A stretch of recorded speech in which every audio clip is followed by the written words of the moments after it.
আমাদের বাংলাদেশের সেনাবাহিনী ফিলিস্তিনি মা বোনদেরকে রক্ষা করার জন্য যাচ্ছে। আলহামদুলিল্লাহ, মুক্তিদাতারা এসেছেন। ফিলিস্তিন, আমরা আসছি। আমাদের রক্ষা করো। বন্ধু মুসলিম সেনাবাহিনী করো। ফিলিস্তিন যাই, মা বোনদের রক্ষা করি।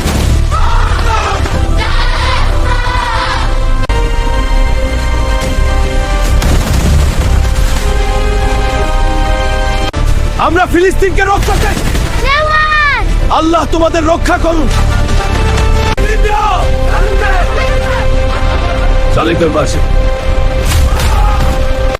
আমরা এসেছি ফিলিস্তিনি মা বোন দেখাবো। ভয় নেই, আমরা আছি। জালিমদের হাত থাকো। আমরা এসেছি, ভয় পেও না। আমরা এসেছি তোমাদের রক্ষা করতে।